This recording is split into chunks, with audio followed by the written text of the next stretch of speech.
When was the first time that you heard metal music yourself? Do you remember? Yeah, I believe. Of course, I heard it pretty early, but I didn't.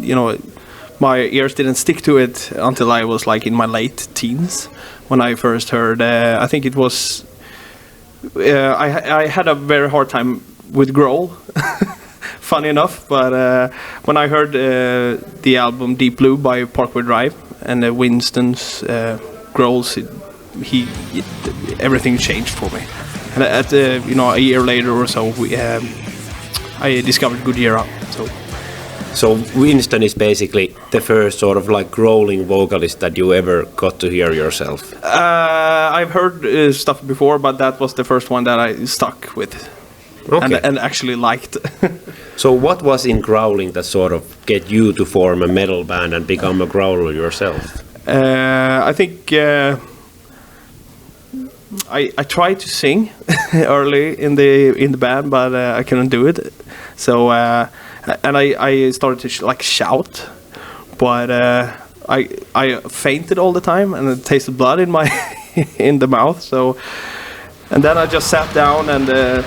From there, something like darker, like a darker tone, like was born in some way, and then here we are today. So, were there like some certain vocalist that you tried to copy first, and were there like some certain cover songs that you tried to sing like in the early phase of the band to sort of figure out your own vocal style and such? Yeah, I think of course, obviously, Hetfield from Metallica has been a huge inspiration, and it's very obvious, I think. But at the same time, you don't want to hear me sing without like the raspiness, because I am terrible in that sense. So I took. I have always wanted to have the raspiness if we were doing cleans. So that's being a huge Metallica fan, that's what we went for, and that's what the only thing I can do when it comes to clean singing. So what other vocalists did you admire in the beginning when you started starting your own career as a growler and singer? Of course, Randy Blythe from Lamb of God, Joe from Gojira, of course, and Hetfield, Winston, of course, and it's like a mix with all of those vocals. I try to replicate it all and try to do something of my own with those inspirations. So were there some specific songs from those vocalists that you were sort of trying to copy and mimic in the beginning? And did it take a long time to sort of figure out that, hey, this is how I want to sound myself? I think a track by Gojira called The Art of Dying, when he screams his lungs out in the end there, that was also a total game changer. That's what I want to put on our records. But of course it's Gojira, it's hard to replicate, but yeah. So did it take a long time to sort of figure out the right technique for the growling so that you wouldn't lose your voice or taste the blood in your mouth? The growling has always been I can do it pretty much everywhere and at any time, because it all comes down from the belly.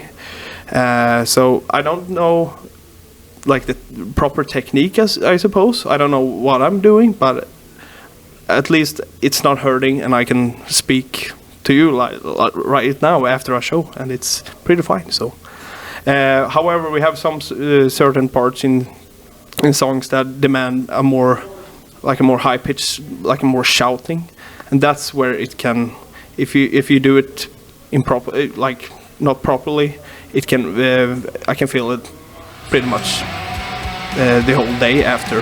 But I try to be careful with those kind of vocal. So did it take a long time to figure out the right technique for the singing, that you could basically do few gigs in a row without having any issues?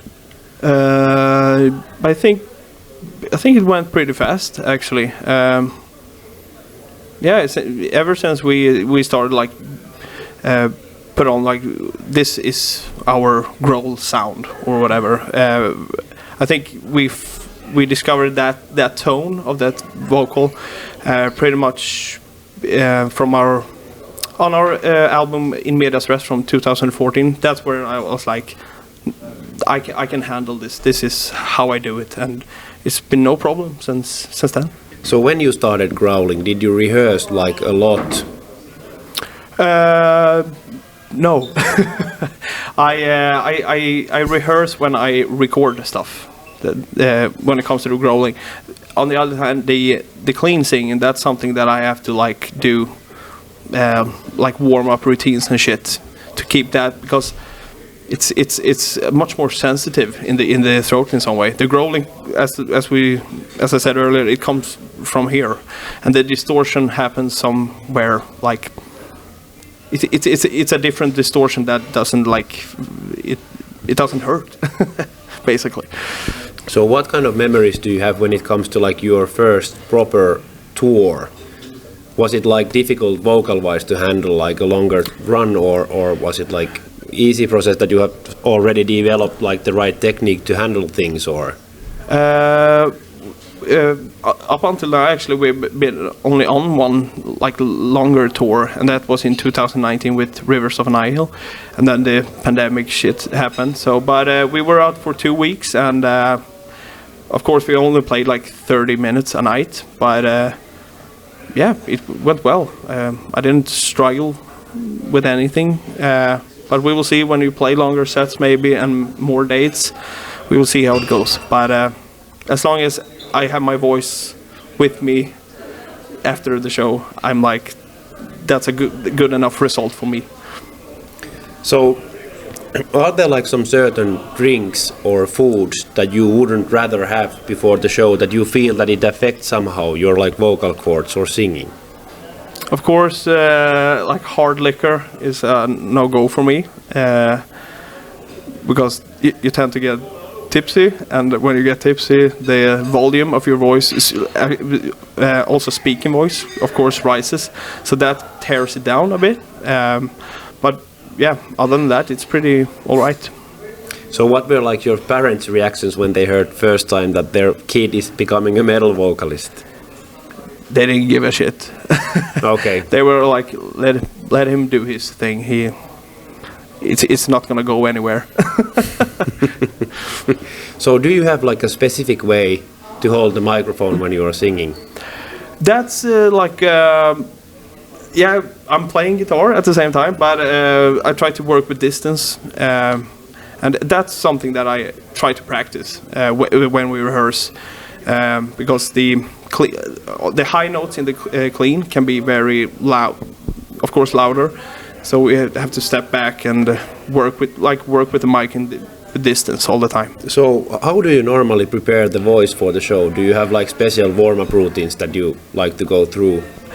I have a routine when we rehearse, but with these festival gigs and stuff, especially since we don't have like a backline crew or anything, it's always tight with time. I wish I could like warm up more efficiently, but yeah, it's a bit of a problem with the time being so stressful just before we go up. So, but we will figure it out too, for sure. So, is there like some certain routine that you normally do if you have like time to do? Yeah. Sorry for not answering that, but I have this app. Like vocal warm-up, what I can't even remember its name, but it's like these steps you do on a piano, like up and down, up and down. Of course, honey and what's it called? This yellow Chinese plant, the root. I can't ingefära. But yeah, like a small cup of tea or ginger, exactly. So that's basically it. Okay. So, last question. Any advice you would like to give to a young metal vocalist who is just about to start their career? Are there like any advices you would like to give? I think I will have to go with what all the other metal vocalists say, like when you practice very carefully, drink a lot of water, and as soon as it hurts, stop and continue the next day.